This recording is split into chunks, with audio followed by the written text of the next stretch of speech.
Hey y'all, welcome back to another episode of another chapter in my little black book. Yes, ladies and gentlemen, we are back doing video again. It's not always going to be my face here.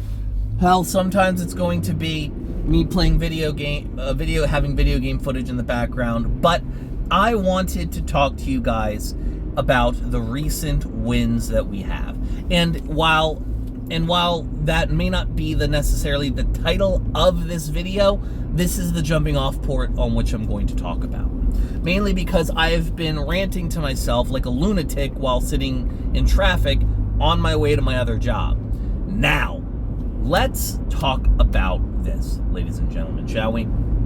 So, on Tuesday, Zoran Mamdani won New York. Schottenberger, I think that's her name, won Virginia. And this is, by the way, an off year. Off years, by the way, is when Democrats usually lose support. They lose support. They do not do well. And the entire country, with the exception of counties that went for Trump by 15 to 20 points rather, every single county, or most counties rather, flipped blue or became so razor hair thin that they're basically purple now. Democrats won on Tuesday to such an overwhelmingly large extent that we are now sitting in an environment where we, ladies and gentlemen, are at the precipice of the Democrats possibly having a chance. And the reason I give it that little much give is mostly because the Democratic Party has continued to dig its heels in. It has continued to dig its heels in primarily because the corporate interests in this country do not want to give up power yet. They own the Republicans, they own the corporate Democrats, and unfortunately, the Democratic Party is at a crossroads. Chuck Schumer did not endorse Zoran Mamdani, and he still won by an overwhelming amount. Zoran Mamdani won by something like 10 points. I think the final number was like 50-something. Zoran Mamdani won a mandate in New York. He won a mandate in New York. And a reminder that anybody that isn't rich or a Republican, that was not tuned into politics at all and still went to the polls, probably voted for Cuomo. Everybody who was tuned in and a Democrat voted for Mamdani. I would bet fat stacks of cash that at least 10% of the percentage points that of the 30-odd, 40-odd points that Cuomo got was, all in all, probably from name recognition alone. He's part of a political dynasty. Here's the thing. Political dynasties stopped being relevant in 2016. Political dynasties don't matter anymore. They haven't mattered for years. And, ultimately, at the end of the day, back in the day, name recognition and being part of a political dynasty like that could get you to win. Didn't get Jeb Bush the presidency. He was the favorite in 2016 during the primary, till the numbers started showing that Trump was going to win. Hillary Clinton lost the 2016 election. Her name didn't save her. Despite all of the Democratic, all of the upper echelons of the decrepit crypt keepers in charge of the Democratic Party continuing to long stroke Bill Clinton's cock 30 fucking years after his presidency, it is indicative of the fact that times are changing. Times have been changing within the Democratic Party for at least 5 years. At least, I would argue, since Trump won since 2016 with Bernie, and we have gone from a point where the average person in the Democratic Party, who is not some suburban wine mom, or even, honestly, the suburban wine moms are fed up too. The only people I feel in the Democratic Party that are still cagey on things like universal health care, more public housing, these very socially democratic policies are quite literally just the wealthy power brokers and the politicians that are owned by them. We are living in an environment where, despite the rich and powerful's best efforts to kill the campaigns of left-wing candidates, not left of center, not centrist Democrats, like left-wing, ultimately that money did nothing to help them. In fact, it hurt them. People who are working class people of all fucking stripes, white, black, gay, what the fuck ever, at the end of the day, I do believe that there are nuances to it, and I don't necessarily believe that this is the case all the time, but I will say that the election on Tuesday was primarily about two things. One, the fact that the working class has been losing the class war to the wealthy for years, and two, people are really fucking tired of Trump. The days of Democratic officials trying to court to the independents or the Republicans by moving right is no longer viable. There are very few, if any, independents left in this country. If there are fucking independents, they're not voting for a goddamn Republican at this point. Unless they are, and at that point, they might as just fucking well be a Republican. The only people I can think of who are wishy-washy, sitting in the center like a fucking rube, trying to play both sides, are just bona fide midwits. People who say shit to try and act smart, who have a little bit of knowledge and have the audacity to try and commentate and speak authoritatively on shit that they have no fucking idea about. They're midwits. They're not nitwits, they're midwits. They have some modicum of intelligence, but man, it doesn't fucking show.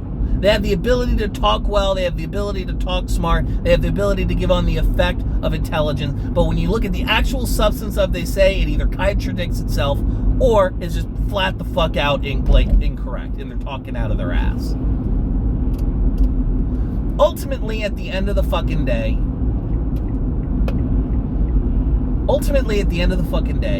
we, ladies and gentlemen, are existing in a world where the Democratic Party is having to reckon with the aspect of its corporate wing that is so desperate to hold on to power and so desperate to cling to the levers that they have controlled of that party since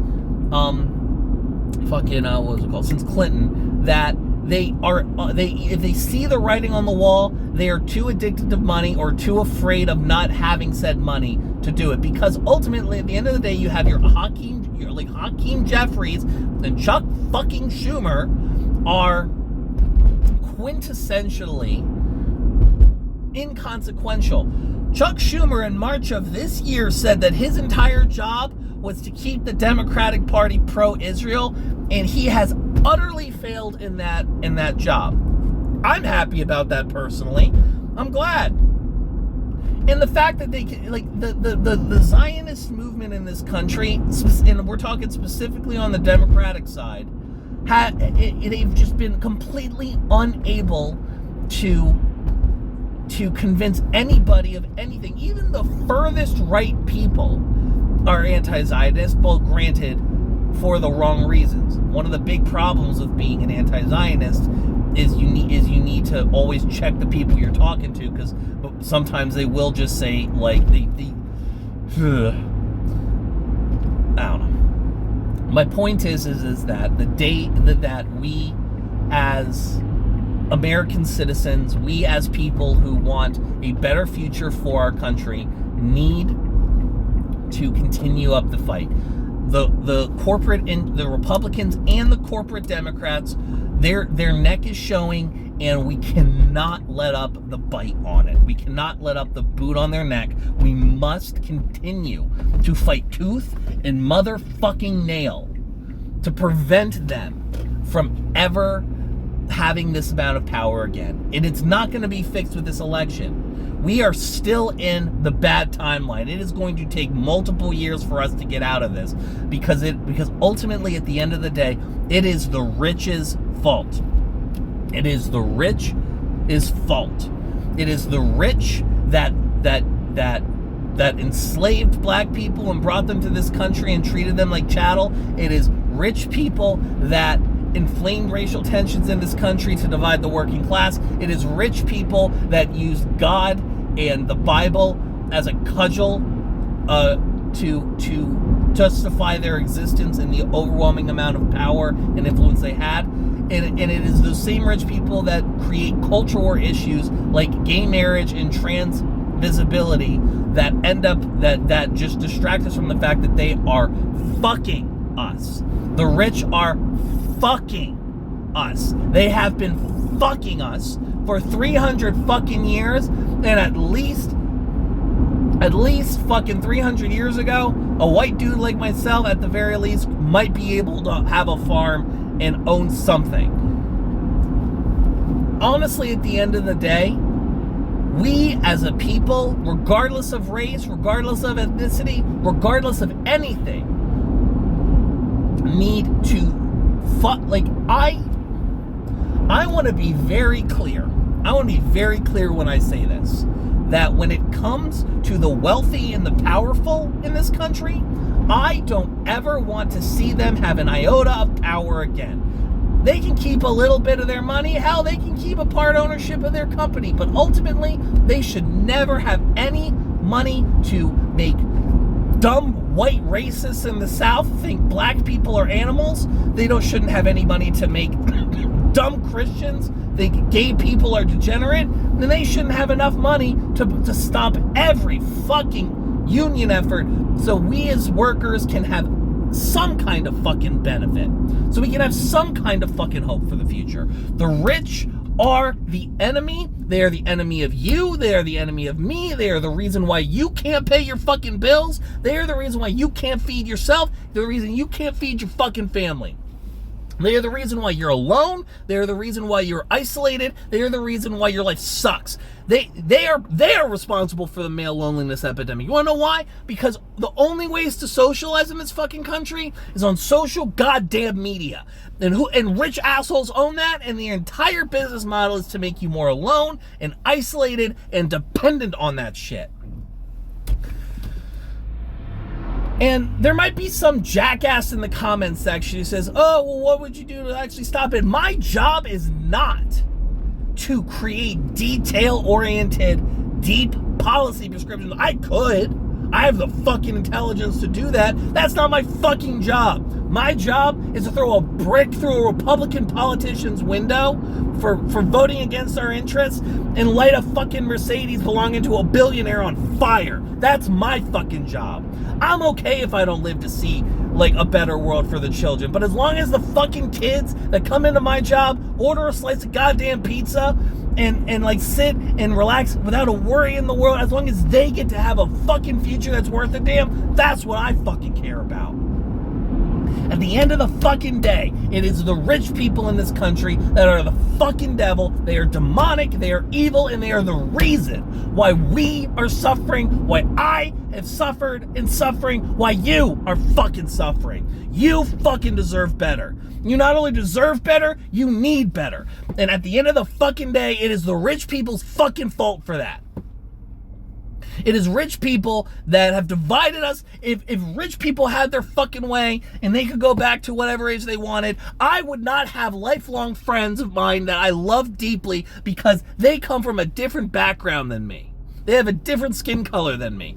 Rich people, if they had their way, not only would they enslave all of the black and brown people again, which is they're fucking talking about. Some fucking politician went on some podcast, right-wing douchebag podcaster said on a live mic that there isn't necessarily anything wrong with slavery morally.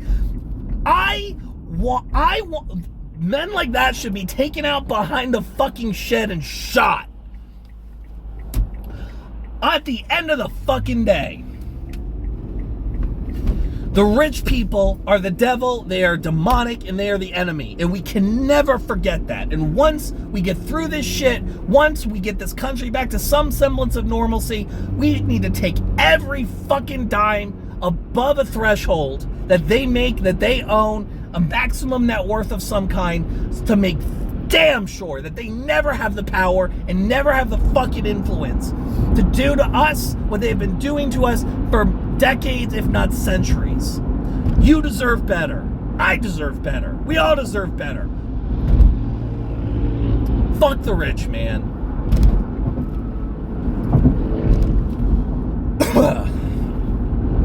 Regardless, that's another chapter closed on my little black book. Ladies and gentlemen, thank you so much for watching. I appreciate your time and your listenership. If you want to yak about me about subjects like this, or even or some more, join our Discord. I've got a great community there, and I'd love to talk with you more.